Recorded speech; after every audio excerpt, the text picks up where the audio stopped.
We were about over Fort Wayne when we got the first warning. Indy Center, United 409er requesting. Go ahead, United 409. United 409er, roger, requesting clearance direct to Philadelphia. It was a little before midnight, and we were at 9,500 feet under a canopy of bright, twinkling stars with a touch of moon, not much. There were not many other airplanes flying that night, and there was not much chatter on the circuits. Chicago and Indianapolis air traffic control centers were hardly doing any business at all, and we had an instrument clearance direct to Philadelphia with no delay expected. United 409, you were cleared direct to the Woodstown VOR, then Philadelphia.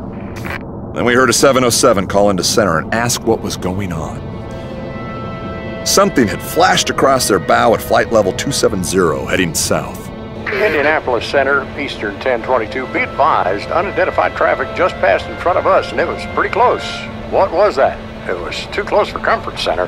Copy Eastern 1022. I'm checking on it. Stand by.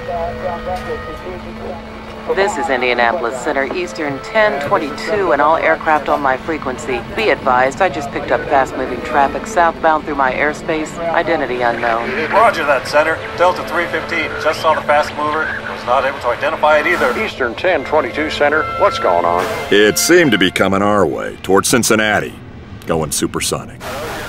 Stand by, guys. We're trying to identify the bogey, but so far we have no idea who or what it is. Be advised, we're contacting NORAD now. Far below, we could see lights on the ground. Ahead were stars, and all should have been restful and peaceful, except for that disquieting news. This is Indianapolis Center. All aircraft, listen up. NORAD has advised the Strategic Air Command of the unidentified intruder, and they are scrambling fighters to identify the bogey. Stand by for directions. And far off to our left and way above us, we saw a red light flashing and going awfully fast. All aircraft maintain this frequency and monitor guard on frequency 121.5 for possible NORAD scatter emergency clearances. Over. From the voices on the radio, there seemed to be many reports of the unknown at different places at the same time. Tucson Center, those guys must be crazy. Wait, I see it. There it is. Look at that guy move. Wait, that guy, there it is. I never would have believed this. This is NORAD broadcasting on guard. We're confirming multiple reports of unidentified bogies. SAC has scrambled interceptors to all possible locations.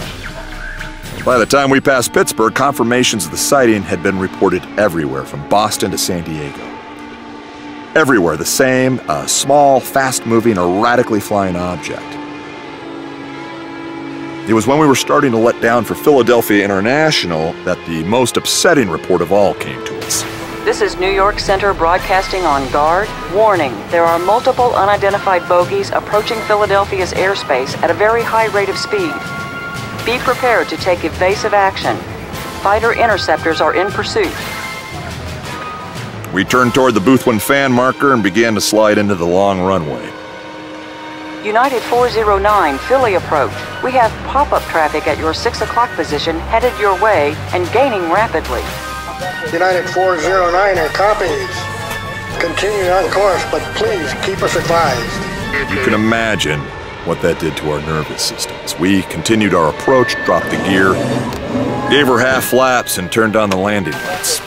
United 409, contact tower on 118.5. Good luck. Contacting control tower.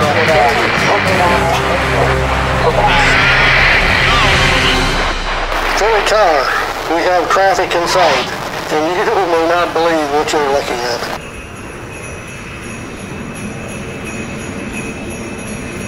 Clearly illuminated in the triple beams of our brilliant landing lights, we saw the mysterious object. A red-colored sled towed by 9 creatures that looked like deer, one of which had a red nose like a rotating beacon. The pilot sat high in his seat so that we could clearly see his red coat and a wide black belt and a long white beard whipping in the wind. And as he crossed ahead of us, he looked over his shoulder and he waved. Someone noted the time. It was 1 o'clock in the morning, December 25th. Roger, United 409er. Take a right turn on Kilo 3 to Juliet then taxi to gate. Right on taxiway Kilo 3 to Juliet and on to the gate. Good night and have a Merry Christmas. Same to you, United. I know this story may be hard to believe. I know that there are people who will make fun of it. But before they do, I wish they'd look at a copy of last year's newspapers on Christmas. It's all reported right there, so it must be true.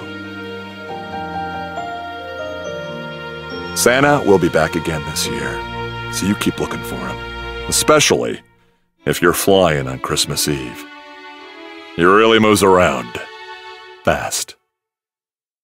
Merry Christmas.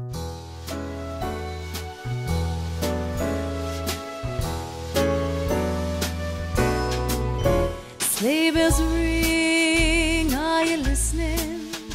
In the lane, snow is glistening. A beautiful sight, we're happy tonight, walking in a winter wonderland. Gone away is the bluebird, here to stay is a new bird. He sings a love song as we go along, walking in a winter wonderland.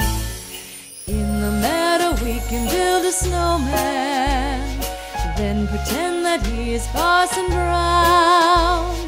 He'll say, are you married? We'll say, no, man, but you can do the job when you're in town.